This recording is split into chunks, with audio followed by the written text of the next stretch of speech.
Joining us today is Tarun Bhambra, the co-founder of Orange Health. Tarun, consulting job or a VC job or a private equity job for that matter is the dream job for most people coming out of MBA colleges. Why take that risk of joining a startup? I was a misfit as a VC guy, which is something that I kind of like realized 2 years into my journey that, I miss this too much. I miss being part of the action. I miss being among people, working together, solving problems. I had to get out. So Tarun, once you zeroed down on diagnostics as a space where you wanted to be, what was that core insight and how is the hardware and the plumbing in your company different compared to the other diagnostic players in the space? One thing that we realized was that in the last 2 decades, the core innovation in diagnostics was primarily in distribution. So we said that why don't we give the delivery and speed of a local lab, but the experience of a branded laboratory. So instead of being near your home and near your doctor's clinic, Orange Health will be in your home and in your doctor's clinic, and we will just kill the complete inconvenience that you have.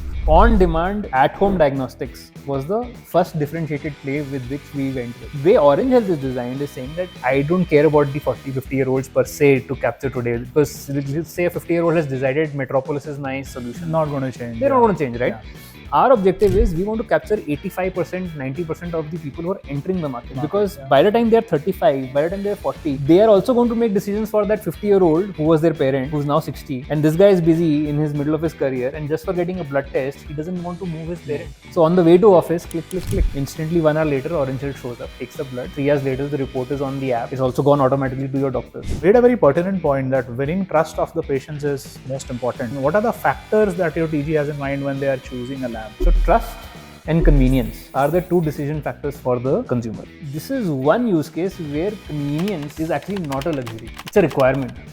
There are basically 3 things that you're looking for. It needs to be excellently convenient, then it has to be exceptionally responsive. Any questions I have and my report should come quickly to me to kill my anxiety. And then last thing is it should be provider accepted. If you meet these 3 conditions for the incoming generation, right, you can win the market. Let's talk about the path ahead for Orange Health. You also have raised institutional capital. Does it make sense for you to go deeper in the cities you are present in, or does it make sense for you to, from a 12-month perspective, to launch more cities? Financially, on terms of return of capital perspective, it definitely makes tremendous sense for us to go deeper in the same city. I think from a perspective of expansion, you have to balance it with your ambitions. You cannot be like saying that, okay, I will like launch the next city every 4 years, 5 years, right? It can't be a 2-city play. Yeah. Can't be a 2-city play. We can say that, okay, we will wait for a city to generate cash flows, use those cash flows to launch a new city. But then I think that will encumber the interest of VCs. They would want us to simultaneously take the capital and deploy more cities. Hi viewers, I'm Vivek Sinha, the founder and CEO of Emversity, and I welcome you all to this healthcare-focused podcast series, The Prognosis. So the idea behind launching this podcast was to help create next generation of leaders for the healthcare industry. And we thought, what could be a better way to do this than let leaders of today groom leaders of tomorrow? So in each episode in the podcast, we'll be talking to a top CEO or an entrepreneur from the healthcare industry. So if you're an industry professional or a clinician or an entrepreneur building for the healthcare industry, then this podcast is for you. This podcast is brought to you by the Emversity team. We are a training and recruitment platform for the healthcare industry.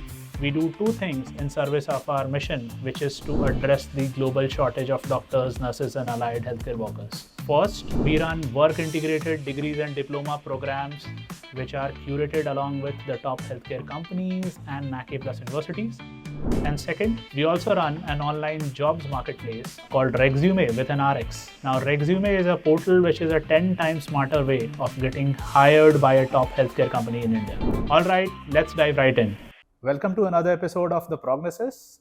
You have met seasoned CEOs and promoters of legacy companies in this show before. Today, we have a new age health tech company founder with us.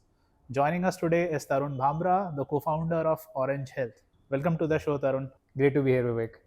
So, Tarun, why don't you take us through your story? Tell us about your upbringing, your education, the experiences that shaped who you are today. Well, thanks. So I come from a middle class family. My parents, my father was in Indian Air Force, so I was basically like roaming around everywhere in the country every 3 years, mostly forward bases. And then from there, I did my why the military background, I think is going to be like one of the ethos with which I got influenced heavily. It's something that I've taken into the company as well eventually. we'll talk about that maybe later. But and then from there, I ended up doing my engineering. I wanted to be actually a doctor. I was very interested in medical field, but I took the easy way out. I was like, I found maths to be easier, so I just stuck to that. और engineering 4 साल में हो जाती है. हाँ, engineering 4 साल में हो जाती है. Otherwise, healthcare is tough. But my maternal side was all doctors, and I was heavily influenced by them. I thought of that profession as very noble and interesting. And then after that, I post my engineering, I joined ITC.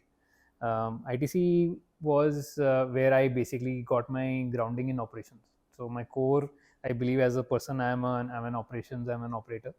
I learned about basics of Lean Six Sigma, how to do high quality processes. So I was in charge of quality assurance in ITC for 3 years, and then I moved forward and did my MBA. Post my MBA, I was a consultant with McKinsey for some time. As a consultant is where I actually got to put my foot back into healthcare.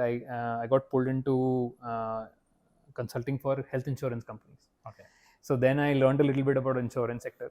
Got interested, and it turns out that my boss at the time was Ruchi Kalra. She's the co-founder of business. Yeah. And her husband Ashish was working with Matrix Partners at the time. He was a director there, and he was investing in hospitals. Mm-hmm. So he had a chat with me, and he told me that if you're interested in healthcare so much, why don't you come and join me? You will learn a little bit about health sector. So I got convinced. I wanted to get into health. So Matrix had a healthcare focused approach at that point of time? In about 12 years ago, I think Matrix had like a very vertical focused approach. Okay. And they had directors or seniors who were basically owning certain sectors. Okay. Ashish was owning healthcare in its entirety. And I mean, 12-13 years ago, it was very fashionable still to invest in offline companies. I mean, the tech hadn't taken off yet. Sure. So we were looking at, Ashish was looking at single specialty care. He had invested in hospitals like Center for Sight, Cloud9 and all of those. So I loved the idea. I joined him. Learned a lot there about providers, how the hospitals and how the doctor owners are thinking about healthcare. So after learning about insurers, payers, then I learned about providers. And then in 2015, this massive tech wave took off. The Swiggies of the world, the Olas of the world, Practo. So then I was very inquisitive as to see, okay, how would tech influence healthcare? So I convinced, one of my colleagues had invested in Practo.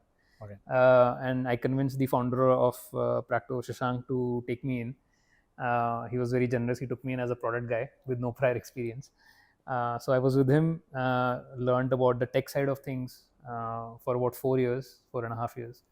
And then in 2019, went out and started building Orange Health Labs. Okay, a follow-on question on that. So IIT plus ITC plus IIM or ISB, most sought after combination by consulting firm or any firm in general. What's the secret sauce?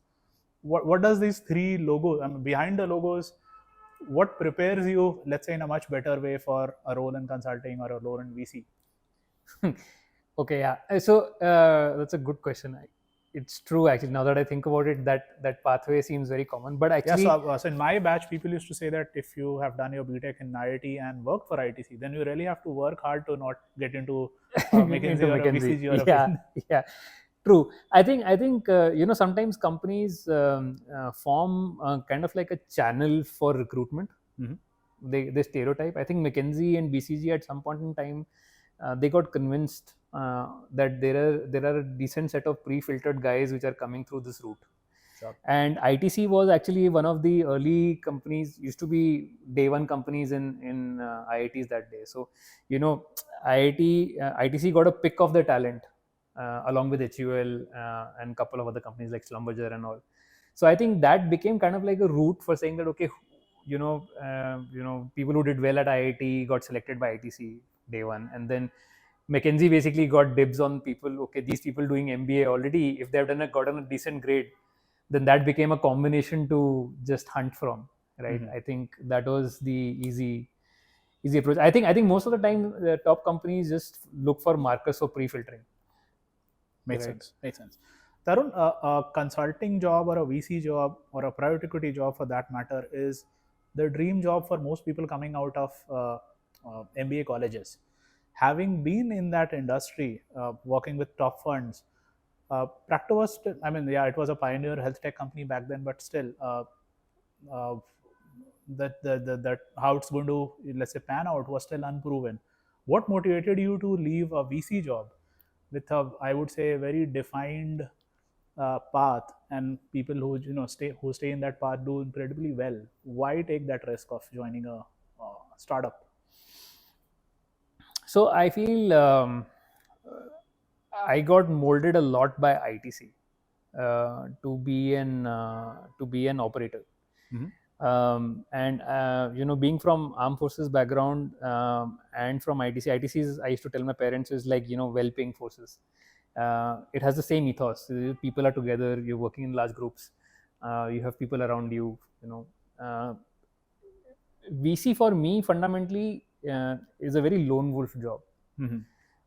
You're very alone to that extent. You have to solve for it by yourself. Once a week you will have a meeting for reviewing what your portfolio is doing or what your pipeline is like. But the rest of the week is a very lonesome journey. You're meeting people. You don't carry forward your connections.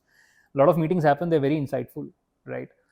But you don't get to carry forward anything, and you are on you. Your job is mostly as a cheerleader on the sidelines. Sure. For the founders, right? You're not participative to their journey as much. I really uh, couldn't get a feel for it.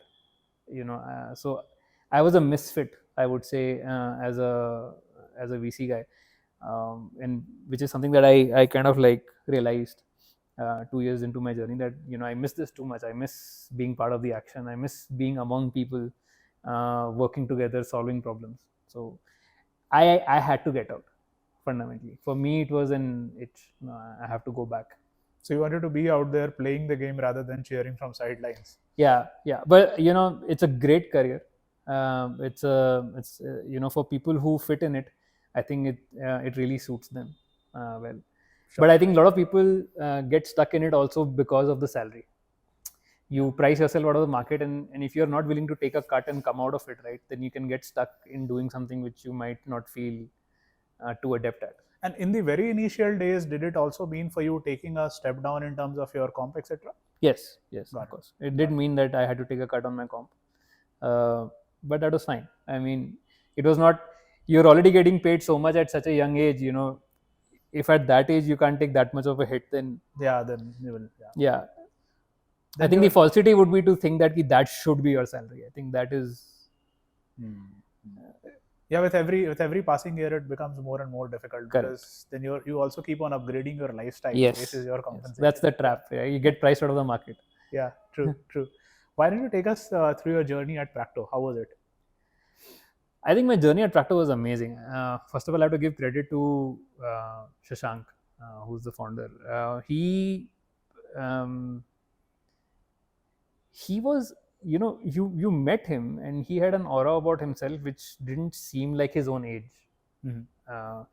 He was, he had an effect around him which was larger than life.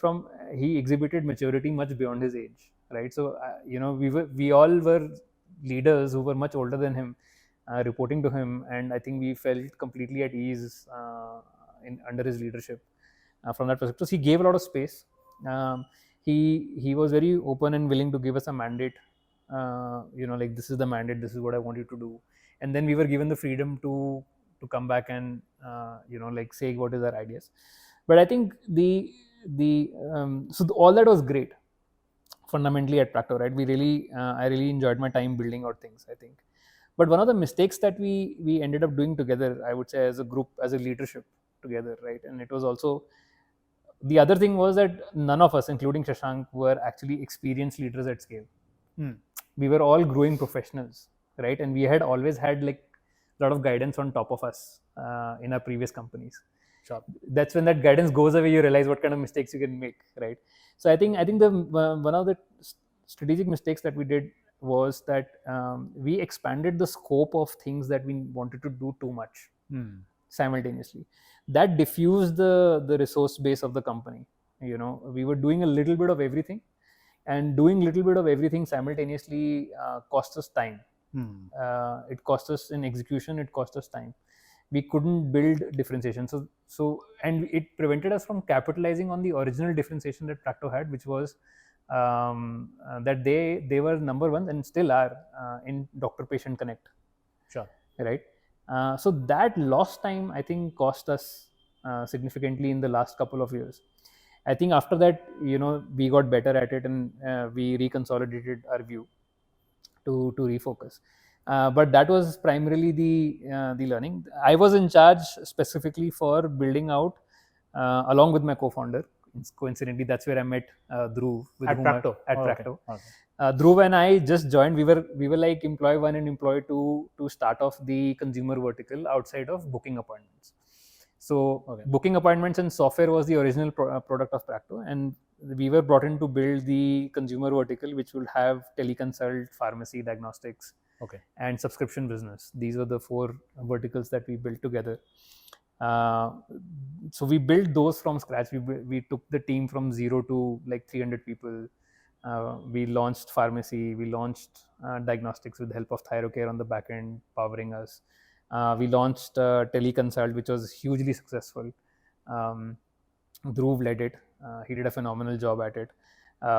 So I think those products individually were gross margin positive, were contribution margin positive. But because they were incremental business on top of the existing business, the objective was always to make sure that these grow in a certain sustainable way. We didn't want it to be, at all costs kind of growth. So as a result, what happened was then there was a lot of outside competition from e-pharmacy players of the world who were like discounting like mad, and creating that kind of capital pressure in the market.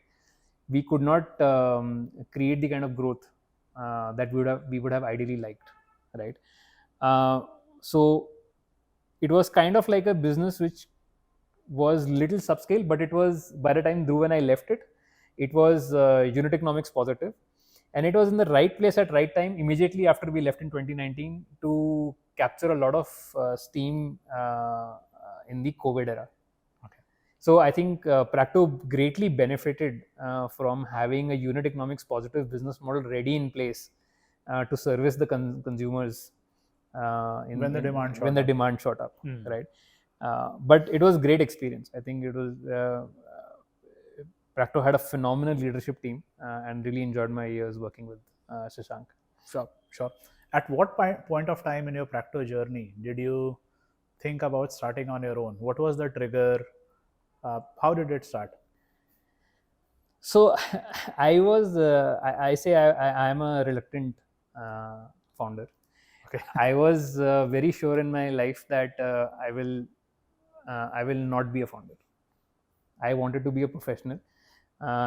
People used to ask me, why don't you start something of your own? I used to tell them that, it's a lot of headache being a founder. I would rather have someone else go and get the capital, and then I can be CEO -1 spending the capital, building something that I want to, right? And that's a much easier position to be in. So I never had delusions of being a founder. It was my co-founder Dhruv who convinced me that you should do something.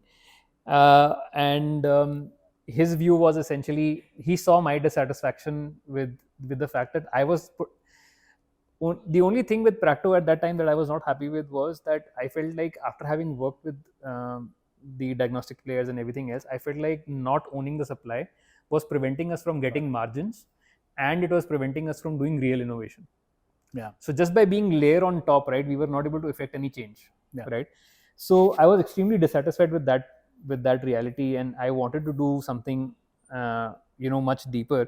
But because Practo was reorienting its focus, that was not possible. We didn't have the resources to engage in that. Sure. So that dissatisfaction combined with encouragement from Dhruv, got me to start something.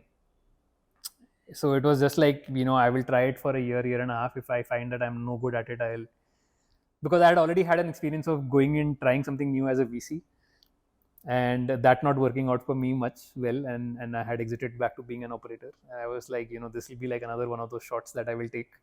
But I was willing to experiment, and I said, okay, we'll try for. I had enough savings for about 2 years, so I said, okay, I'll take it as a thing for 1 year. If by end of 1 year I don't think it is suiting me, then I can leave it, or then it's stuck. Oh, and interestingly, that core insight of being deep stack reflects in your current business model, and we'll come to it. But I think that era of just being an aggregator and putting a layer of technology on top of it, uh, I think that space has been already been taken by a lot of players, because what is fundamentally broken in the healthcare space is the infrastructure. Yes. So unless you don't solve for infrastructure, you don't build more high quality labs, you don't be a provider yourself or solve for logistics. There is very limited value in just being a horizontal platform. On that note, let's come to Orange Health. I have a lot of questions about your setup, but let's first start with the name. Why Orange? Yeah, I think Orange.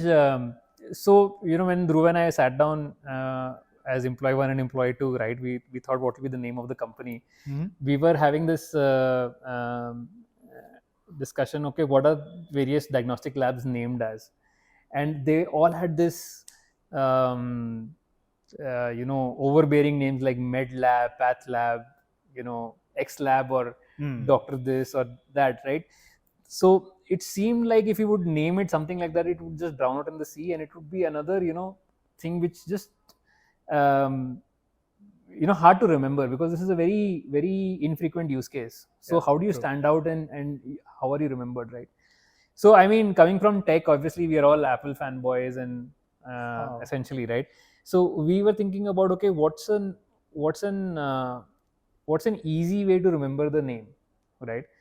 And at that time, it just came to us like just through brainstorming the word orange, and to us, Orange Health sounded like it's a fresh name. Yeah. It gives us a feeling of freshness. It's not like one of those standard names. The other advantage of Orange is essentially, I don't know if you know this, but Orange is one of the first words that a child also remembers. Oh, It's okay. also very difficult to misspell. One of the spellings that are most frequently easily got right. So if someone was to search Orange Lab or something online, they would easily find it, because Dhruv, having a lot of experience in SEO, right? His criteria was very clear. It should be something very easily searchable on Google. So the combination of freshness, a simple name, and something that will have an easy recall for an infrequent use case was why we then stuck with Orange. Wow, super. That's very, I would say, super smart. What about the second part of the name? Why not Orange Lab? Why Health? Yeah, so I mean, Orange Health, because the core vision of the company is beyond just being a diagnostics company, right? So it's Orange Health Labs. We had to put labs back in because I think the challenge became that people needed the confidence that this is actually a laboratory. When we said originally Orange Health only, then people were like, okay, this is a tech company. And one of the big challenges by the time, tech companies had taken on a kind of like a negative connotation, saying that, okay, this is a tech company, not a health company. Sure. So, the tech companies don't stand for medical accuracy of things, right? Sure. So we made it Orange Health Labs so that we stand very clear in this thing that we are a core laboratory healthcare company. That's what we identify ourselves as. And the health piece is essentially important for us because I think the core mission of the company is to help your doctor diagnose you better. So we are actually in the business of measuring your health, not just doing blood tests. Sure. Now, measuring your health can mean many things, right? It can mean eventually to, you can measure your health through doing scans, Sure. X-rays, radiology, whatever it is, right? Or this device and Correct. And then eventually devices, right? So the devices can also be a way that you would measure health, like BP machines, glucometers. All of these ways you are measuring health. So our business technically was essentially to ensure that whatever you need, whatever a doctor needs to diagnose you better, to measure your health with, for medical purposes, not fitness, right, would be our area of focus. Pathology is the first part of it that we have picked. Mm-hmm. And we wanted to pick the most profitable value generating part of the pie, because the idea was that we will plow back those profits to build the other elements. Got it. Let's come to pathology now. So both of you already had decent exposure of the healthcare industry in general. How did you zero down on pathology? Yeah. So when we were leaving Practo, one of the things that we realized was it's very hard for tech players to make money in healthcare. As a software provider, as a marketplace provider, the money that you can skim off from the supply chain is like, very marginal, 10-20%. That doesn't make for great business. And Sure. 5 years in and being an ex VC, I realized that the original hypothesis of saying that tech make things cheaper is not true. Sure. You say that, okay, I want to go to e-commerce marketplace, I don't have cost of rental, right? But you have cost of like AWS, and you have cost of technical engineers and all of those things. Those costs more than enough make up for the offline cost that you avoided as an online player, right? So with no significant cost advantage, right, it was pertinent for us to think of a sector which is making money. So our idea was that which business in healthcare generates maximum margins. Yeah. And we looked at primary care and we said there are three parts of primary care. There is consulting, there is pharmacy, and then there is diagnostics. Now in consulting, the core product is the doctor. So he takes 80% margin. Correct. In pharmacy, the core product is medicine. So the manufacturer takes 80% margin. Yeah. In diagnostics, it is the service provider, not the manufacturer of the machine. Because the service of testing itself, the drawing of blood, how it is managed, how it is tested, is the core value. 80% of the margins are taken by the service provider. So that's how we landed on the fact that saying diagnostics is the play. And coincidentally, what I realized was, as I got into more of research, the entire experience of ITC running a factory clearly translated into running a laboratory, because the lab was also a factory. Yeah. Right. And quality assurance principles I learned in ITC are exactly replicated in NABL. Sure. Right. Sure. So instantly I felt at home with the sector. It's a chemical engineering process essentially, and it's a manufacturing plant essentially. So that's how I felt at home, and also it met the business criteria that Dhruv and I had. So larger pools of margin available. Larger pools of margin available was the main criteria. And the other aspect was, as you clearly said, there has what we commonly say as founder market fit. Somebody who would have not have seen these, let's say, manufacturing heavy or asset heavy or operations heavy businesses, would probably not have the confidence to land into a model like this. Yeah, I don't think right now there is an engineer heading any diagnostic lab directly. I can't think of one. Yeah, because I think so that's the specific focus that we have brought in, because actually logistics is a fully service business. It's logistics, which is supply chain management, and it's manufacturing principles driven, right? So supply chain management and manufacturing both is something that I had deep experience in. On both sides. And the other technology platform who were aggregating on pharmacies or let's say doctors on one side will get the distributors margin, right? Which is a single digit percentage number, I would say. Pharma especially is going to be a single digit. Pharma, I mean, eventually if you eat up the retailer and the wholesale distributor, you could get maximum 30%. Right.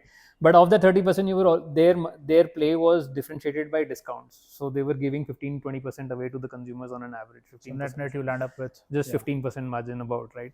In that you have to make sure. So even pharmacy players like, large pharmacy chains, they are running on EBITDA of like 3%, 4%, right?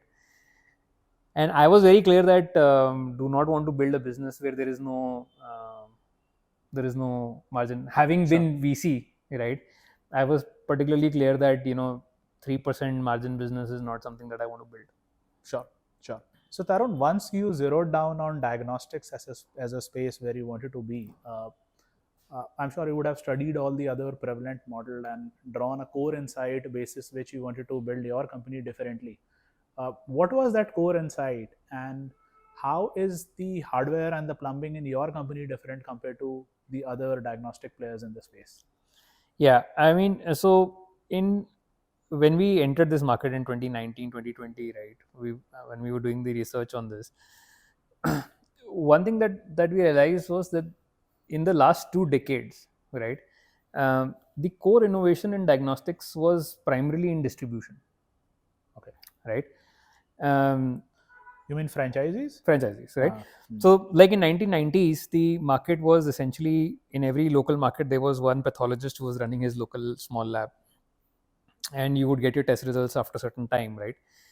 What is the innovation of Dr. Lal Path Labs? The innovation of Dr. Lal Path Labs, in fact, I often say that Dr. Lal was the first logistics company in the country, if you think about it, right? And quite complicated one. They built central processing facilities, and then they created a distribution of franchisees across in the city, saying that, I give you the assurance of so quality was a concern in that world, in 90s world, right? Like you had to get doctor references saying this pathologist is fine, right? So then you got that comfort, okay, this is a good lab.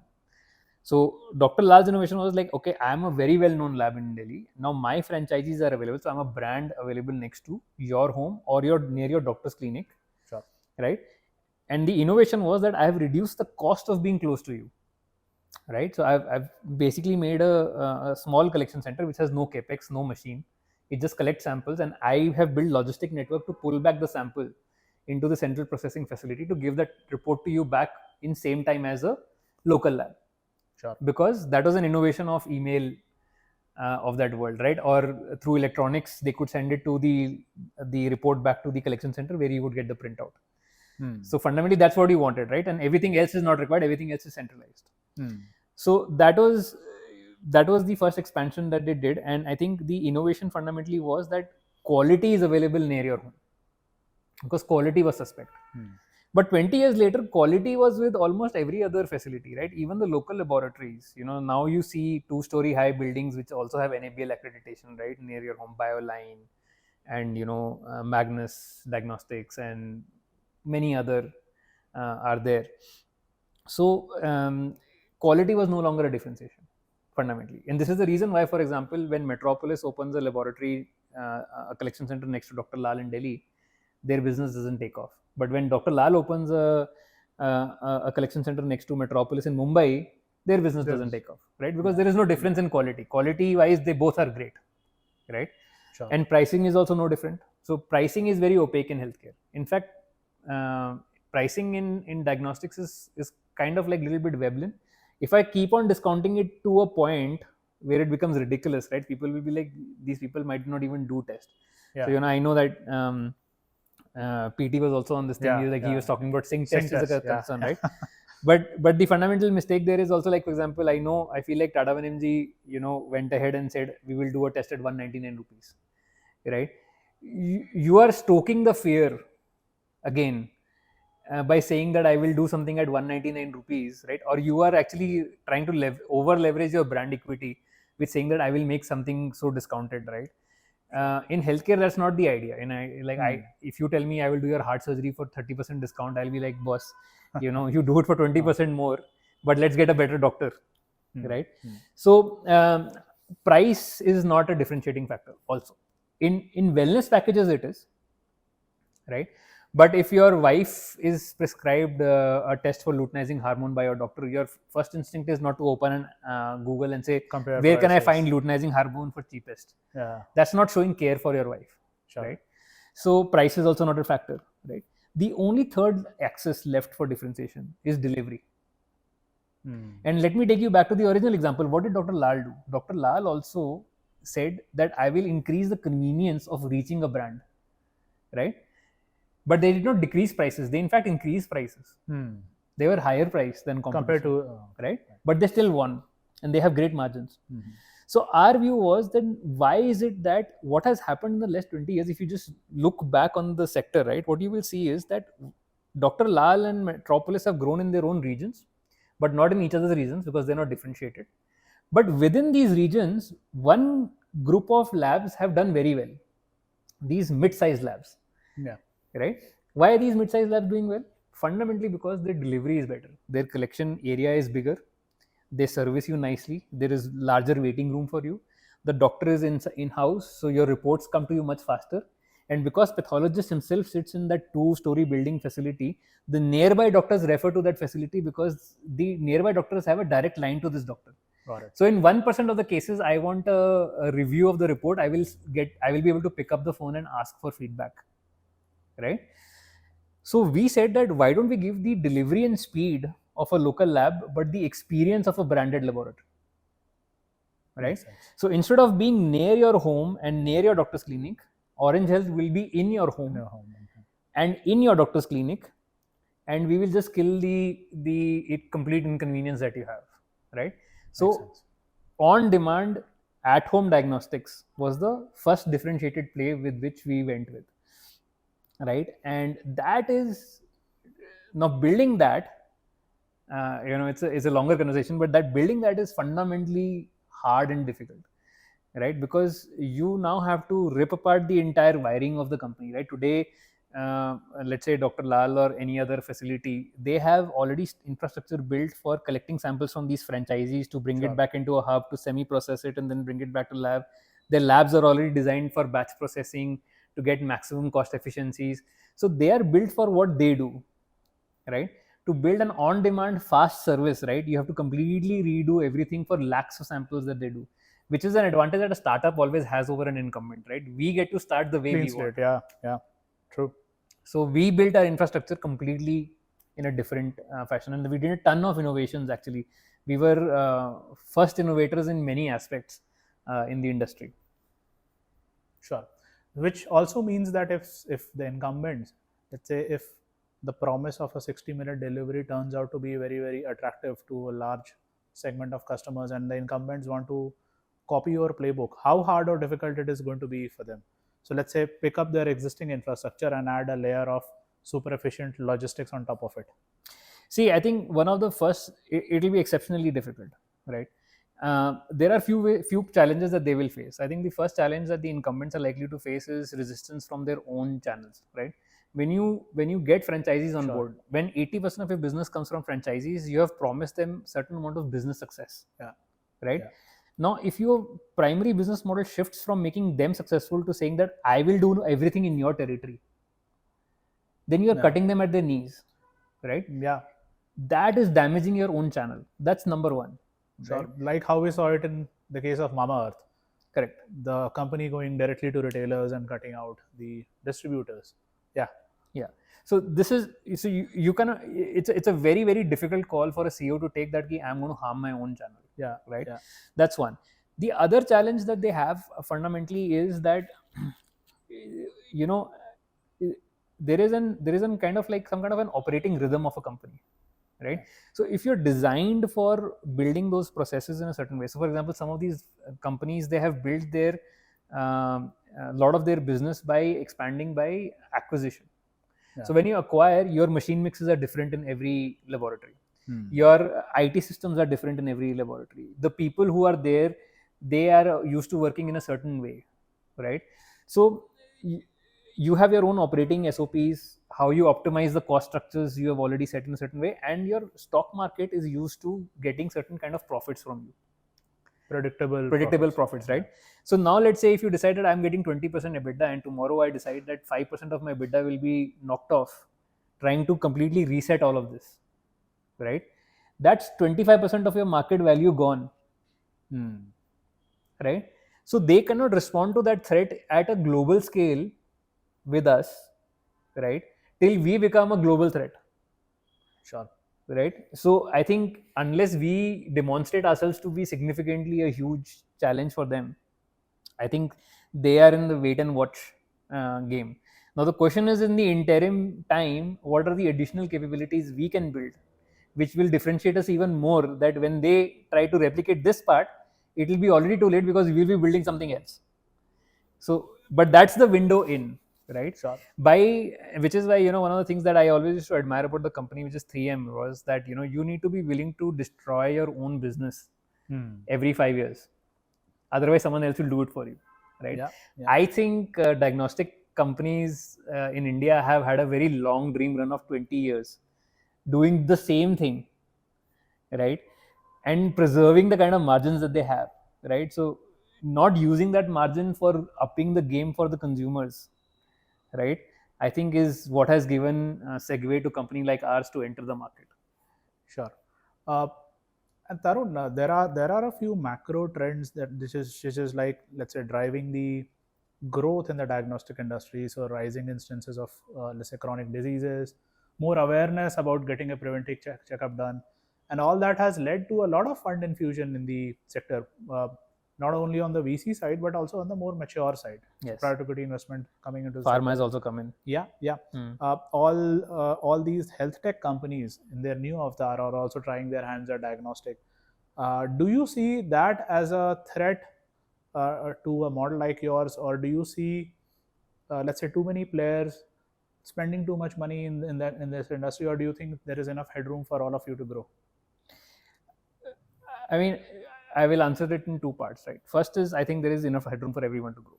That is clearly the case in diagnostics, right? Just to give you a sense, in India, on an average, a doctor writes about two tests per prescription. Brazil, that number is around 6. US, that number is around 10 or 11. Wow. Right? I mean, US is highly litigative market, so we should discount it, because I think doctors are trying to be risk averse before they give you any treatment, so they do lots of tests. But I think LATAM would be a great benchmark to look at. So just within the current batch, 3x growth is possible in terms of number of tests that are supposed to be done. Sure. That multiplied by increasing affordability, huge market, right? Awareness and all of that. Having said that, right, gratefully so, this is a sector where infusion of capital is not a right to win, right? There are businesses in which infusion of capital gives you a right to win. For example, e-commerce gives you, or retail, excess capital can give you right to win, right? Sure. But here the source of getting business is from essentially winning trust of the patients. That's the critical piece, and actually delivering a differentiated experience, right? Both these things you cannot consistently do unless you're doing something right operationally, or you build some in core differentiation in your setup, right? You can't throw money at the problem. So the barrier to entry into the sector and getting great machines, good quality machines, is very low. Like, if you spend like just 1 crore rupees, you could, or maybe 2 crore rupees max, you could set up an excellent facility. Got it. So 2 crore rupees is not a barrier for entry. Anyone can give Yeah. you 2 crore rupees to start a laboratory, right? The question is whether you have the operational excellence for delivering the promise that you are promising, right? And have you built something which is on top that is differentiated for the consumer, right? And what are you doing to get and retain the trust of the patient, right? And the doctors, most importantly, right? These elements, they cannot be solved with money. Sure. You can't throw money at, in fact, more money you throw at the consumer, right, more suspicious they become of quality. Sure. You made a very pertinent point that winning trust of the patients is most important. I was auditing your advertisement that you guys do. I saw the copy of the ad that you did with the movie star Ayushmann Khurrana. So your brand promises are mostly no batch testing, second, no collection centers, and the USPs are on demand, high quality, and fast. Why does it matter to the consumer? What does your TG have in? What are the factors that your TG has in mind when they are choosing a lab? What influences the decision of choosing which lab to go for? That's a great question. So the fundamental, if you look at online, right, like the fundamental search that the consumer does, right, is, like I told you, is not for the test and the price, right? The fundamental search that the consumer does is the lab that, whatever lab in bracket you should say, which the lab that I trust, right, near me. Yeah. Right? So trust and convenience are the two decision factors for the consumer. Now, the new generation, which I call the millennials or Gen Zs, or let's say I call them the Swiggy generation, right? The Swiggy generation, the great thing about them is that they are actually not beholden to the choices of their parents, right? These people are now, when they were in 2015, when Swiggy came about, they were 25 years old. Now they're 32, 33 years old. They're entering into the healthcare market. They are aware, they know that, a lab is a lab as long as it has the accreditation. So the quality aspect is getting blunted for the incoming segment of the market, right? So if you are NABL accredited and if my doctor doesn't reject you, I'm fine with you, right? So the fundamental question then remains for them is, which is the most convenient option for me, right? Sure. Because he's busy. I can't take half day off, like for one test I have to get done. Like they are looking at saying, in this world where I get my, my food in 30 minutes. I get my groceries in 10 minutes. I get my haircut in like next 1 hour. Yeah. Right. Everything is coming to my home. But when I am sick, right, I got my doctor online, on WhatsApp, on consultation. Right. Everything happened online. But if he tells me to do a test, you come down from 14th floor of your building, go in a car, with 102 fever, go and wait in a collection center, sit with 10 other sick people, get yourself pricked. At least in the restaurant, I'm getting an experience. What am I getting in a collection center? Nothing. Yeah, nothing. Yeah, right. Sure. So this is one use case where convenience is actually not a luxury. It's a requirement. Yeah. Right. And that is why I think we are selling that fundamental value proposition. There are basically three things that you're looking for. It needs to be excellently convenient, right, for me to get tested. Then it has to be exceptionally responsive. Any questions I have, and my report should come quickly to me to kill my anxiety, because this is an anxious generation, right? I want to know ASAP. I don't want testing, actually. I want treatment. Sooner I have the result, better it is, right? And then last thing is, it should be provider accepted. My doctor should accept your report. That's my trust of quality. NABL dekh liya maine. I can see the logo, right? If you meet these three conditions for the incoming generation, right, you can win the market. Sure. And the insight that we fundamentally have is, again, some of the e-commerce people who came into this market, right, their view was essentially, we want to capture the 40-year-olds and 50-year-olds, right? Way Orange Health is designed is saying that I don't care about the 40, 50-year-olds per se to capture today, because let's say a 50-year-old has decided Metropolis is nice solution. Not going to change. They're not going to change, right? Yeah. Our objective is we want to capture 85%, 90% of the people who are entering the market, because by the time they're 35, by the time they're 40, they are also going to make decisions for that 50-year-old who was their parent, who's now 60. And this guy is busy in his middle of his career, and just for getting a blood test, he doesn't want to move his parent. Right. So on the way to office, click, right? Instantly 1 hour later, Orange Health shows up, takes the blood. 3 hours later, the report is on the app. It's also gone automatically to your doctor. This is the world that 35-year-old wants to live in. And you will also get a very positive rub-off from the quick commerce wave, the e-commerce wave, because now people are habituated in terms of availing all these products and services sitting at the comfort of their home or office. Correct. Yeah. If you just see, right, like the entire market has been prepared for this. Yeah. 2015, 25-year-old get ordering their food. Then they were 28, 29-year-old. That's when Big Basket came, right? So groceries, when this got settled, were about to get married, groceries came, right? Then after that, in 2021, 2022, Urban Company really took off, right? It was there from before, but it really took off in like 2019, 2020 onwards, right? With mega categories being launched. And then everything became, like, even painting, fixing my furniture, everything started happening at home, right? Sure. So when you are like a 32-year-old, you have set up your home, your house is there. You have now want like electrician, my parents' plumber is replaced by Urban Company, right? So as your age, if you see the demographic of urban India 1 maturing, whatever is that life stages use case, they are actually replacing their father's phone number wala provider with an branded online app solution, where they don't even want to talk, they want reliability and responsiveness, right? Sure. So at 35, when healthcare becomes the core need of life stage, Orange Health is going to be the brand that is present, the online on-demand app that you need in healthcare for diagnostics. Sure. I have two follow-on questions on that. First is on the quality part. I was sitting with Dr. Dang in the previous podcast, and one of the so there's one school of thought which says that you get the best results when you walk into the lab, because no matter how much you optimize the delivery part, there's nothing that replaces the accuracy of the test when you walk into a lab, let's say physically. How are you able to address that, the accuracy part? The other aspect, and that's probably you should also throw some light on why no batch testing, the promise that you make as a brand, how does that come into play in terms of, let's say, giving you the ability to give more accurate result?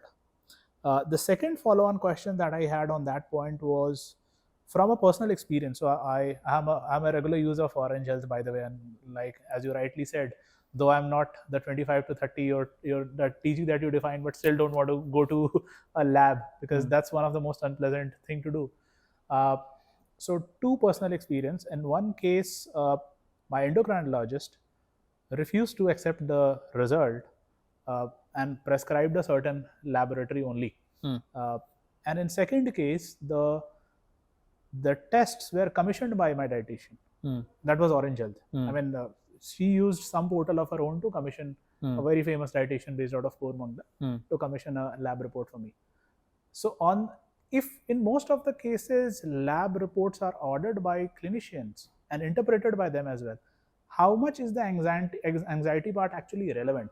Because even if I get the result today, I won't be able to interpret it myself. I still have to wait for my next doctor's appointment, let's say the next morning, and by that time even a Dr. Lal or a Metropolis would give me the report.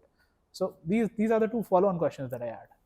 Great question. So I think let's answer the first part on the quality aspect. Yeah. Right. So Dr. Dangs is absolutely right. Right. You ideally want to be walking into a center which has its own machines to get yourself tested, provided they test it immediately. Okay. Now the challenge is this: in this world that we are living in, right? Almost 90% of the centers that you're walking into are front centers for collection. That's not where the testing is happening. Okay. Got it. They are the ones who are collecting, and then they are moving the sample back, right? Sure. So already the batching is happening and moving, right? Which is the reason why, right? If you personally go and give your samples to one of the branded labs collection centers, Orange Health will still deliver you a result faster than them. Makes sense, right? That's one. The other, so what does Orange Health do for this, right? Orange Health is our core innovation of the company. Essentially, is actually in building the fastest reverse logistics network in the country, right? In an area of about 400 square kilometers, Orange Health can guarantee that your sample, after it is pricked from your veins, will hit a machine for processing within 150 minutes, right? So in 150 to 180 minutes, no matter, like, even if it's Electronic City or at the airport or any edge of the city, right? The sample will come back into our facility, will be processed, and this is the reason one of the online journals called The Ken had actually done a research. They'd sent blind samples to 17 labs. Orange Lab was faster by a factor of 2 to 3 times. Wow. In terms of moving the sample and getting it tested than any other laboratory. All from the point of collection to the point to of the testing. Lab. Okay. Right. So, like some labs are taking 6-7 hours because they do so much batching, right? Their medics will move, they will collect 10 samples, then they come to a hub, then the hub will wait for all samples to come, then they will collate, then they will do semi-processing, then they will send it back to the laboratory. 6 hours, 7 hours later, the sample will reach the laboratory for processing. Then it will wait for 2 hours in the lab because it is waiting in a queue. And inside the laboratory also, they will do a lot of batch processing. And batching is purely driven by economic consideration? Is it pure economic considerations. Okay. Pure economic considerations that they don't want to waste reagent, right? Sure. So what we do as Orange, we have used machines which allow for random access testing faster, but we also incur a slightly higher cost because of reagent wasted, because we don't do batching. But our logistic innovations combined, so this movement of samples within 150 minutes to the laboratory, and then inside the laboratory continuous processing, right? That, in addition to the fact that our facilities run 22 hours a day. So that's the other thing with Dr. Dangs or with any of these facilities, that they run during fixed hours during the day, right? Running a laboratory 24/7 is an expensive proposition, right? No doctor can afford it, right? Sure. So we have done innovations on automation and clinical review in such a way that we were the first innovators on telepathology. Like teleradiology is there, we built a telepathology solution which allows us to run our facilities 24 hours a day. So no matter at night 9:30, if you give us a sample, it will get tested at night 11 o'clock, and at night 1 a.m. your result will be out, right? Got it. So as a result of this, Orange Health actually does test the freshest blood sample, thereby giving the highest possible quality for your result, right? So that's the quality part, right? The other part was you had mentioned was, I'm sorry, I mentioned that I have seen cases where some doctors some are not doctors accepted. Yeah. So here is my inputs on this, right? Actually, it is absolutely not possible to build a diagnostic company without wholehearted endorsement of doctors. They have to trust you, right? Sure. So this is one of the reasons why, for example, some of the brands like really struggle. The companies which focus exceptionally on only wellness testing, let's say Thyrocare, Healthians, even Tata Energy to a certain extent, the challenge that they face is that the doctor acceptance is very low, right?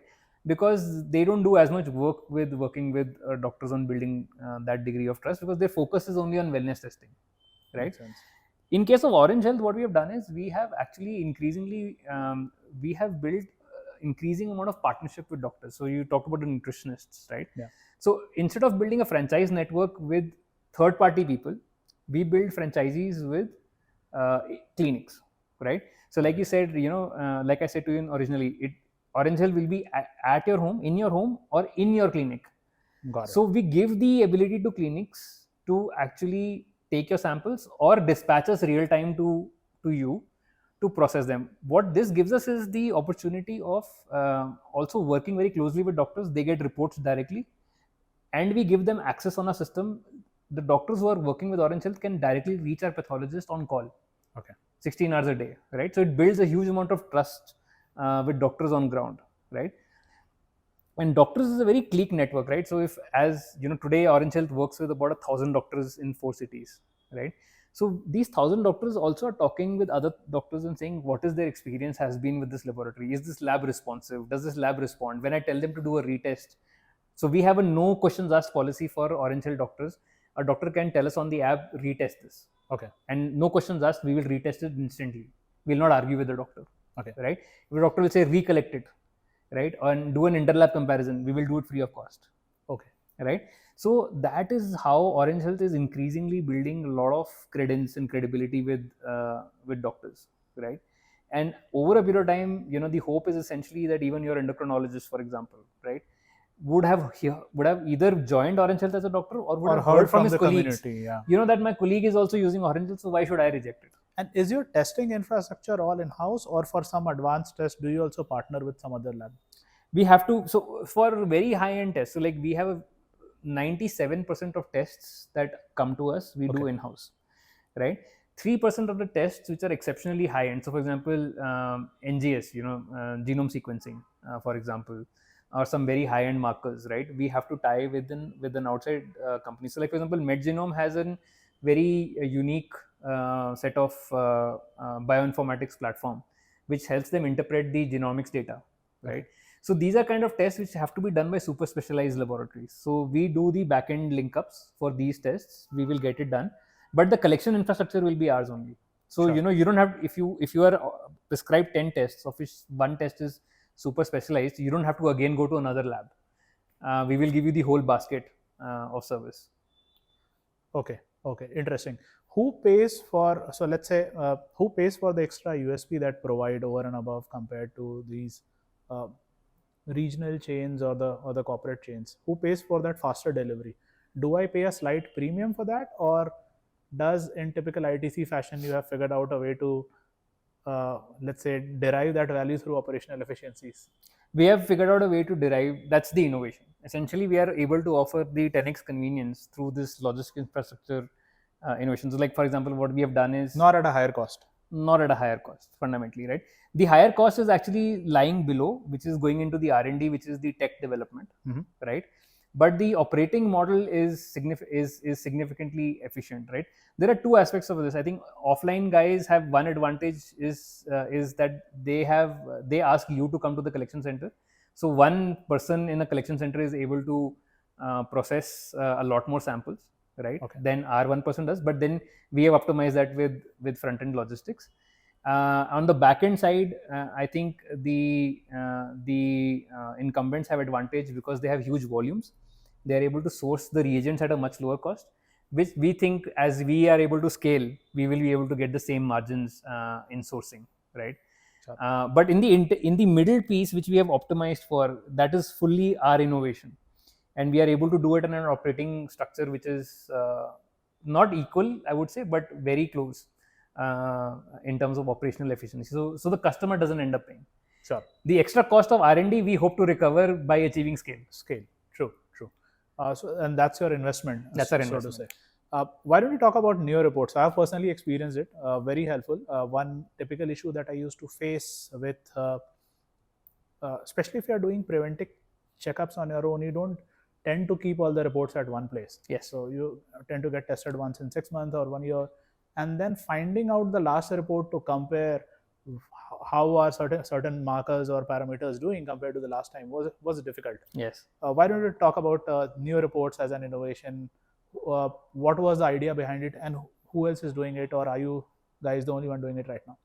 So longitudinal trending of reports is a concept which has been going on. Even offline laboratories have, they would show you tables of key parameters because doctors actually need to know the movement of your certain parameters to titrate their dose for you, right? So that is something that has been there, I would say, in some form or the other. Yeah. Right. I think Orange Health wanted to bring it out in a more usable fashion, and it was something that we wanted to bring. But I think the ambition is much larger, right? The ambition with new reports is essentially eventually to end up creating a digital twin of you. Now, digital twin is a concept. It's actually an engineering concept, which is to say that, like, if you take a real world motor, you can create a replica of it on an digital model, 3D model, and then you can see how this motor is operating and then make real world changes, right? So the idea really is to create a digital twin of you as a person, and let's say Vivek's digital twin would exist on an Orange Health app, and how your parameters are moving with age and specific known conditions, right, is what our ambition is to help, right? Because like I told you, our original mission was to help your doctor diagnose you better, right? So the idea would eventually be that, with ABHA coming in, right, availability of data will not be a problem. Tomorrow you get a test done from Metropolis or from Dr. Lal, that data will also go to the government directory, right? What you do with Orange will also go to Orange directory. The idea would be for us to create a digital twin of you, which gives you inference and understanding of how your health is progressing, and that is shareable with your doctor, like the doctor network that we are building, right? The 1,000 doctors we have, that hopefully your doctor tomorrow, your endocrinologist, will also be on Orange Health. So then that's a seamless engagement, right? So every time your doctor writes a prescription and he says that, okay, like, so in our system, for example, the doctor software, your endocrinologist can tell us that I need to do this test every 3 months. Oh, okay. Right? So when that test happens, that will get auto triggered by Orange Health. We'll pick up the samples, we'll get data processed, we will bring that, okay, you have this health condition. For this health condition, these are the 5 parameters that are critical to note, right? How these critical parameters are moving, and the doctor would be able to see that this report has been updated, this is the current position of Vivek. So anytime you want to have that consultation, you can just open your profile and you can read it, and you can also open it, right? So that is what essentially we're building. So quantifying your health, measuring your health is the core job of Orange Health. Right? So this is what I think new reports is going to evolve into eventually. That's our objective. Very interesting. And of course, at times it is said that the small touches matter as much as the big innovation in a business. And I would like to specifically highlight one point in my recent experience of working with your team. So the Flebo comes with a very nice kit, a briefcase sort of a kit, rather than an old worn out backpack, which a typical Flebo would come with. The Flebo also wears a uniform. Yes. Puts a high degree of credibility on the person who is coming, because you are allowing that person inside your home. You're allowing that person to take or let's say draw blood from your mother, who is a 70-year-old ailing patient. What was the thought process behind it? Why don't you talk about it? So this is the second part of the problem, right? You want someone you trust to come, which is the most convenient option to you, right? So convenient we talked about. This trust piece, right? How do you gain trust? Trust is gained through a series of multiple of interactions, right? And in those interactions, there have to be certain artifacts of quality. So when we saw the industry, right, what we realized was these, there is fundamentally no difference. Most people don't know the phlebotomists are actually go through a 3-year course. They're diploma holders, right? And they effectively live a life no better than that of a delivery guy. Sure. Right? So, you would see them wearing t-shirts, coming in flip-flops, they would have long nails, they will be unkempt hair, they would have beard, not that well trained, it was just like, okay, take the sample, which is why that never took off, right? Because you don't get the feeling that if I'm sick, I want to be now treated by a medical professional, and that definitely does not look like a medical professional, right? That was there, and then their behavior also reflected their outfit, right? Now this is where I told you the discussion of being an Air Force kid comes into play, right? One thing we realized was that there is complete lack of pride in the work that they do in their job. Yeah. Right. So I took to that learning. I was an NCC commander also in my this thing, right? I used to take great pride in my uniform, right?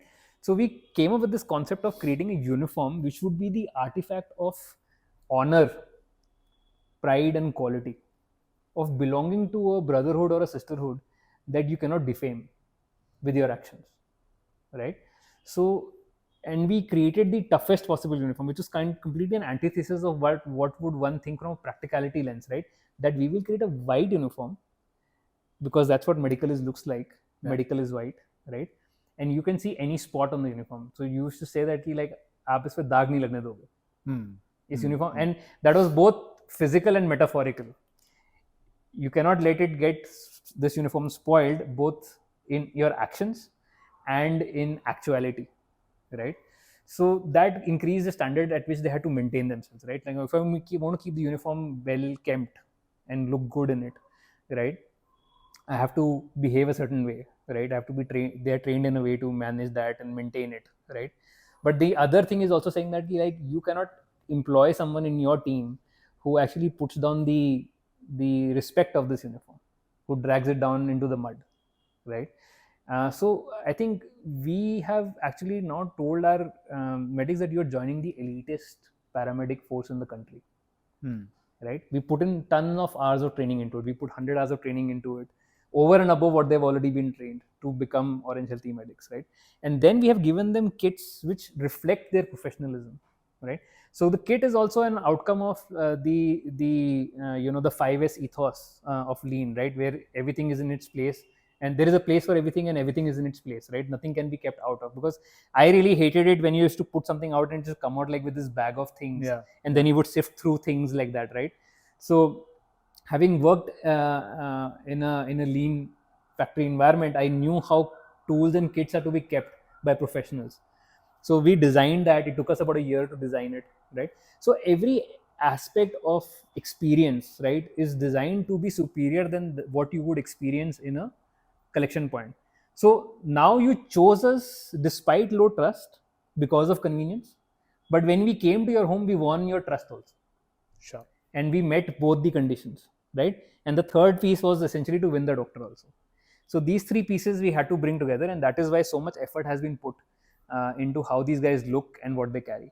Very interesting. On the uniform part, I'll share a anecdote that one of my bosses told me. So there was this guy Aditya Ghosh, ex-president of Indigo.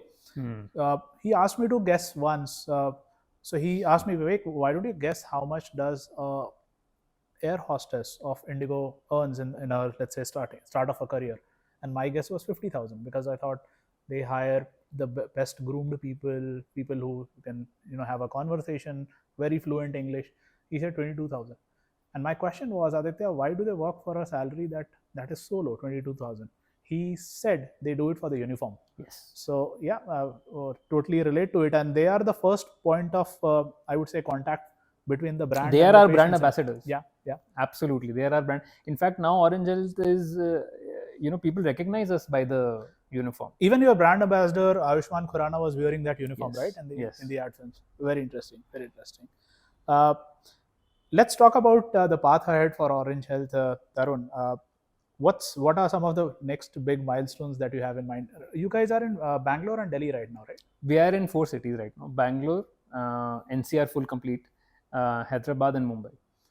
So tell me, what does it require for you to launch a city? Because yours is a full stack model. Yes. How easy or difficult it is for you compared to, let's say, some other chains which work on a franchisee-led or a collection center-led model?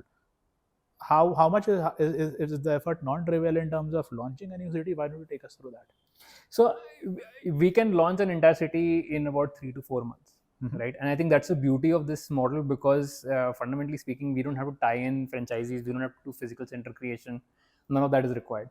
Like, you just build a central facility which takes us about 3 months to build, get the licenses, and in the interim 3 months we are able to hire the people, train them, get them ready, and voila, the entire city lights up instantly. Sure. Right?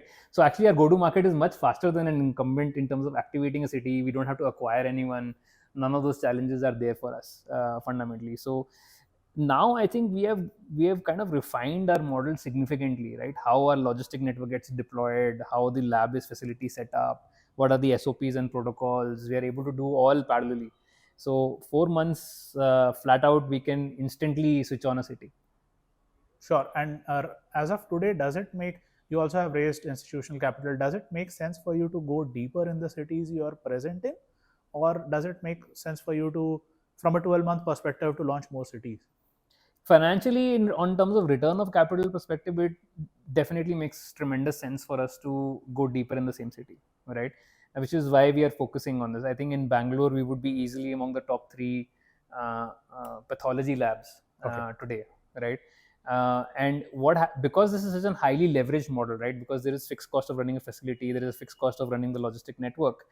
Every incremental dollar revenue earned in a city, right, goes straight to profit. Sure. Post the testing cost, right? So upping the scale of an existing model is financially superior.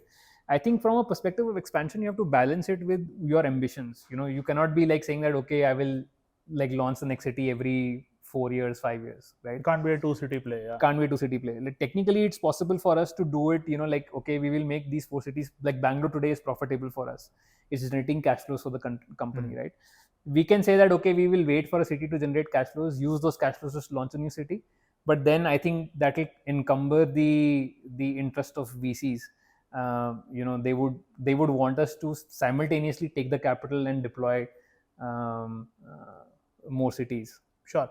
One aspect of your unique model is that once you expand, you won't be able to pick up any asset that is available readily, because if, let's say, a mid-sized lab chain is driven by the franchisee model or the collection center model, it won't fit into how you do business. Yes. I saw that you acquired a company called RapidX to launch your Delhi NCR operations.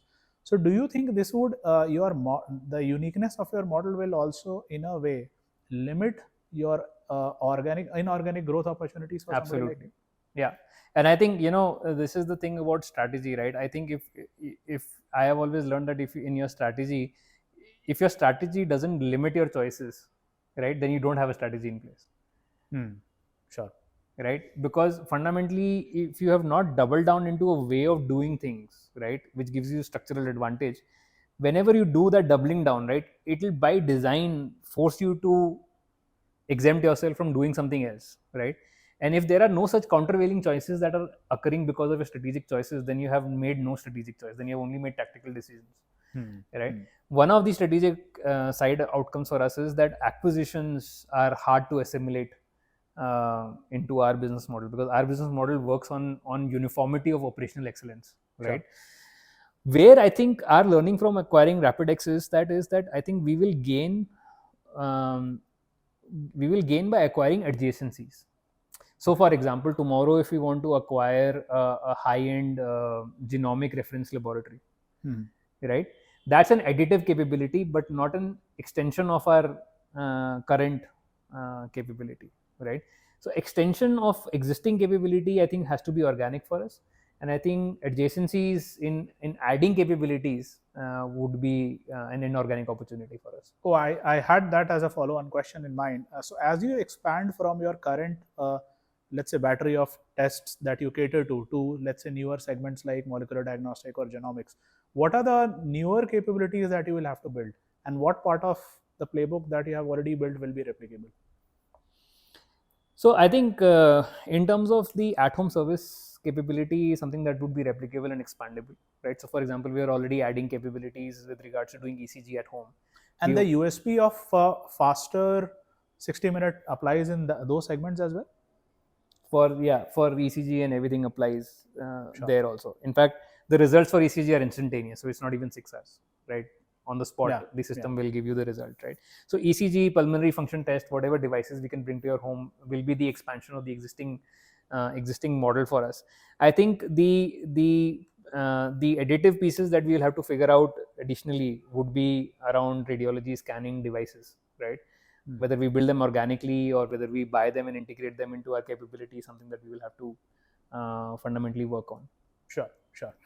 At the beginning of the show, we also spoke about brand loyalty being very strong in this segment, both on the clinician side as well as on the patient side. Yes. As you go into newer markets like Bombay or Delhi NCR, how do you break that barrier of the brand loyalty that is associated with a Metropolis or a Dr. Lal Path Lab? Or would you just focus on, as you rightly mentioned, the customer segment which is just entering into the market, 25, 30 years old? Is that your strategy? That is 100% strategy. So it's like, how did, for example, Bajaj enter into motorbike segment, right? They were scooter market, right? Chetak, right? Like, but Hero Honda and everything was already like winning the market. But Bajaj entered into the market by appealing to the youngster category with their Pulsar range, right? And their brand appeal was exceptionally unique because the youngster is looking for something better and superior always, because youngsters are not so beholden to the ideas of the year, right? Essentially, they're not looking back and saying, oh wow, कोई उनको nostalgia नहीं होता किसी चीज का, right? So I think the people who are entering their 30s, right, they know, they fundamentally understand what are markers of quality, and as long as their providers don't discourage them, right, their doctors don't discourage them, they are always on the lookout for saying that, okay, what is the superior option for me in this world, right? And they're open to hearing someone else's experience, saying, oh, this was great, you ought to try this, right? So I think our thing is to be the incumbent for the future generation, right? We intend to be the incumbents 10 years from now, not today, right? So the 30-year-olds entering the market, we want to take lion's share of their interest, so that when they're 40, 45, we are their go-to laboratory. Sure. As a VC, you would have asked this question to a lot of founders that you would have met, and I'm sure you would have answered this as an entrepreneur for the VC who finally took a bet on you. Why is this a fast-moving water? Why diagnostic industry? What's the kind of headroom that you see? How big do you think this venture can become potentially? So, like COVID or no COVID, diagnostics is something for the last 10 years has been growing at a 15% CAGR consistently. It's already a $10 billion industry. So, I mean, it's doubling every 6-7 years. And that's just organized player or including? No, this is total. Right? Including the organized players are today they are at about 18-20% of the market only. So only $2 billion is organized players, right? I think with increasing regulatory pressure, with increasing preference for the consumers for brands and for NABL, right? Yeah. The local doctors who are running local laboratories are going to give way to the brands. So even within the $10 billion market, this $2 billion is going to capture more share. That's one. Then this 10 billion is going to go to 20 billion in 7 to 10 years time, 20-25 billion, right? So there is a rising tide here essentially to capture, right? So just by being in the river, I tell the VCs that you're going to flow, right? Now enter us, and the only input that I tell them is saying that in an existing market like Bangalore, for example, we are the only lab that has come. So we were the 2000th lab in Bangalore when we started. Like Bangalore has 2000 labs. We were 2001. Right? From there to now, we have become number 3, right? 3 or 4, whatever, right? In just 3 years' time, right? Only lab to demonstrate that we have a value proposition for the first time in 2 decades that breaks the barriers of incumbents, which they were not able to do to each other. So that is what has gotten, I think, VCs intrigued in saying that in an industry which is going towards 25 billion, of which only like 2 billion is today organized, right? Someone is able to crack this brand positioning by giving exceptional delivery. That seems like a great opportunity, right? And it has great margins fundamentally.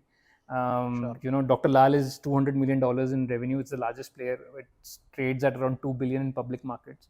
Wow. Before us, I think almost every laboratory has been able to publicly list them.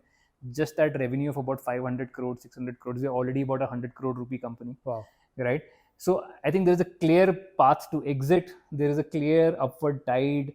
There is clear differentiation that is clearly playing out. I mean, you would really want to not make money and to not put money in this, right? Like, it's just like, Sure. you know that the country's index funds are going to bloom through. Just put the money and enjoy the ride. And within this fast moving water, faster delivery is a key thing that you mentioned, because as you rightly said, quality is no more a differentiation, right? Yes. Crore capex and even a local pathologist can Yes. put in. Correct. So quality is not differentiation, price is not a differentiation. It's only delivery. Sure. Makes sense. Let me ask this question to you. If you have to order a test for either yourself or somebody very close to you, would you blindly trust your own laboratory report without ordering a second check for reference from any of the other branded labs? 1000%. So so one of the 4 values of our company is what we call build for family. Mm-hmm. Right? So the first test that was done by our lab was on my 1.5-year-old son. Right? And I always say, and this is a very critical factor that we use in all decisions we make, right? So when, in management decisions, one of the checks that any management decision has to pass is a build for family check, right? Okay. So for example, I say, when you're hiring a phlebotomist, will you let this phlebotomist go to your home when your wife is alone to pick a sample from her? Right? Does it give you that vibe? It's not an objective question. What does your heart say to you, like instantly? If that answer is, I don't know, don't hire that person. Sure. Right? If you, for example, we had a good retail location, right? We actually had 2 options to set up retail location. One of the retail locations, we said the toilet was facing outwards, but it was a better location, better site, cheap, and we were getting at good cost, right? I asked my retail manager saying that, okay, like, will you send your wife to go and give the sample in the washroom by walking outside the collection center, right? The answer was no. I was like, we are not doing this, right? When we are buying a machine, right? Like when our pathologist buys a machine in a facility, right? That options between capex, option between 1 or 2. Like, if your child was getting tested for this parameter, Which right? one would you choose? Which machine would you choose, right? So build for family is actually like integrated into a hiring, capex, and operational decisions. All 3 decisions have to pass build for family check. Amazing. So Tarun, a lot of people that watch our show are, I would say, people who are trying to build a career, young people trying to build a career in healthcare. So for their sake, I'm going to ask a question to you about your leadership style and some of your personal reflection, having spent about 2 decades in the industry now. Sure. What is one career advice that you received in your formative years that now you disagree with? That I disagree with? Mm-hmm. I think I initially got, like a lot of these people, I used to read a lot of books on these things, career and other things, and I think there was a lot of emphasis on passion. Do what you're passionate about and all of those things, right? I have come to fundamentally disagree with that view now, essentially, right? I think passion is a consequence of action, not the other way around, right? So anything that you put sufficient effort and thought into, right, and you learn enough details about and gain mastery of, you will end up developing passion for it, right?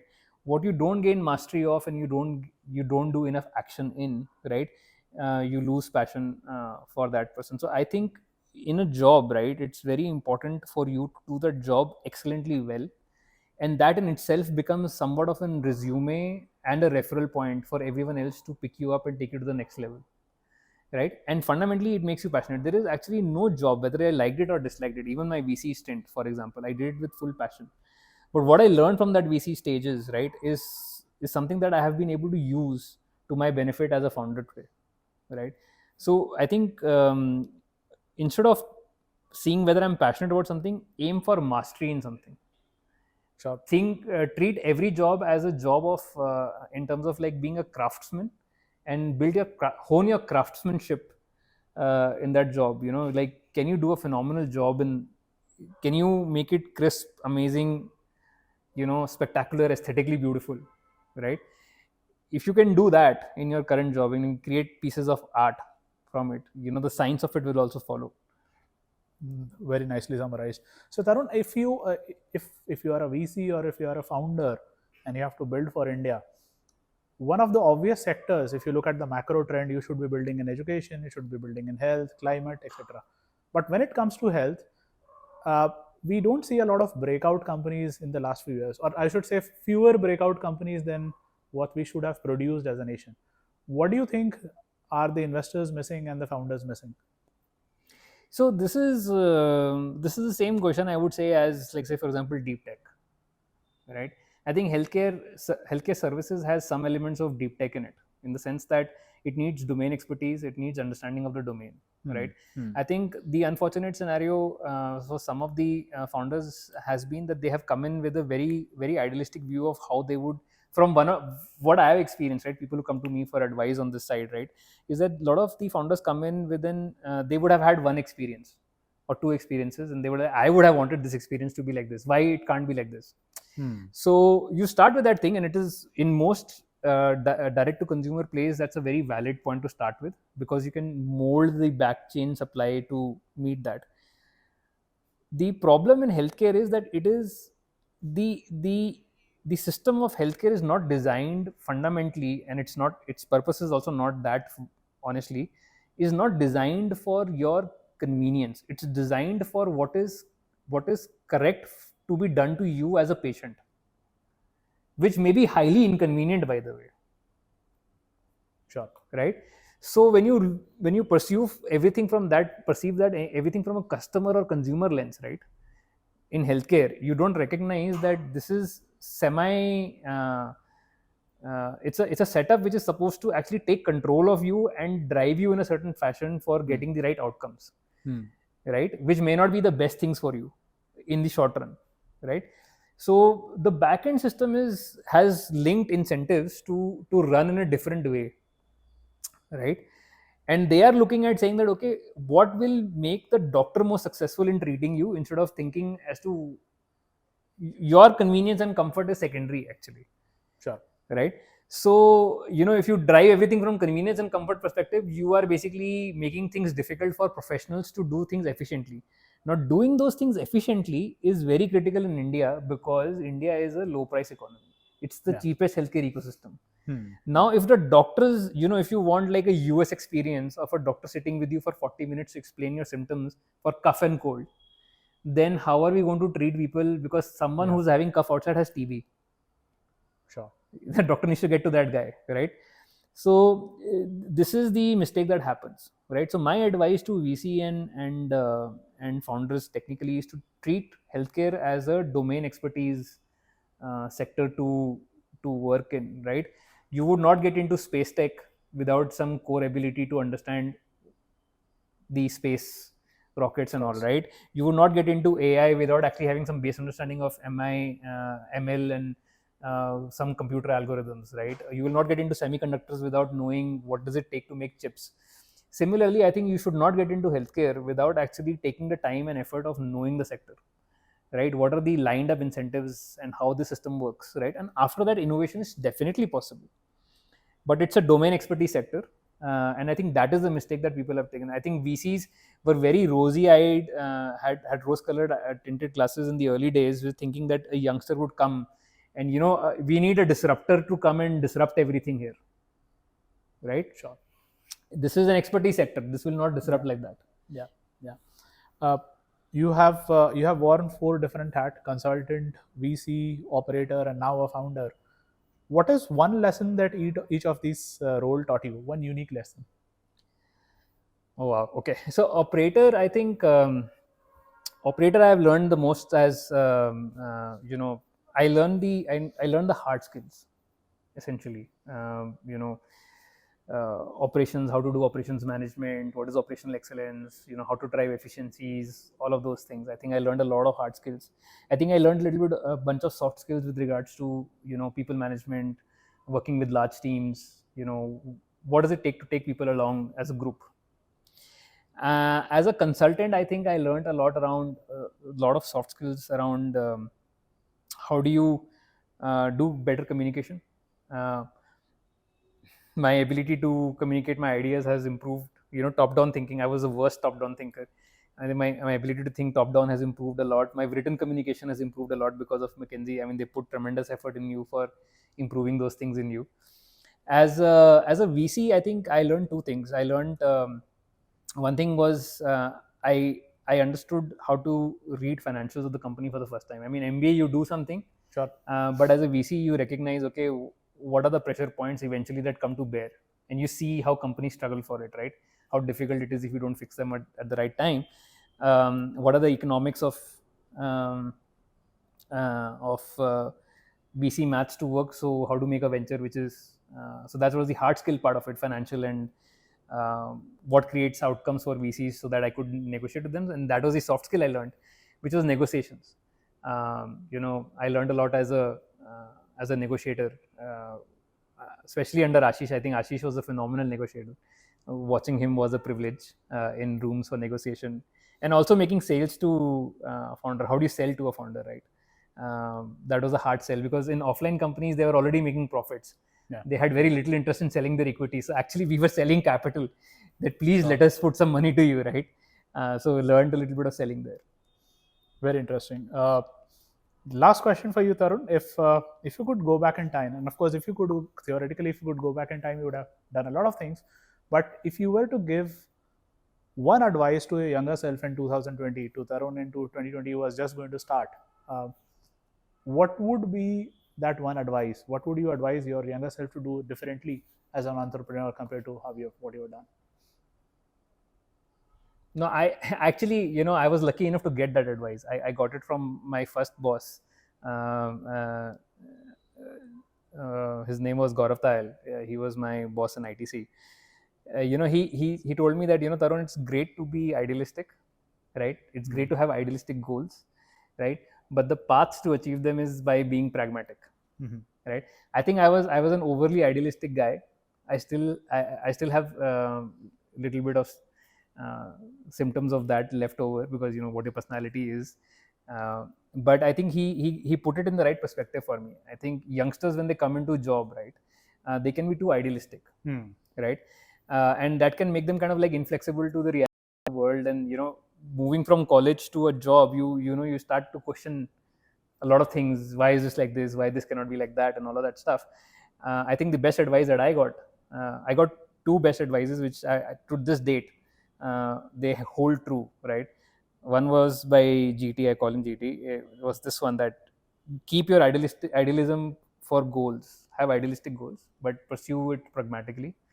And the other thing that was told by was another mentor and leader from ITC. His name is Sanjeev Rangras. He's also our investor. He told us as a group that as you grow in your career, right, the primary skill that you need to build is gain comfort with ambiguity. And I think a lot of people don't get okay with ambiguity, right?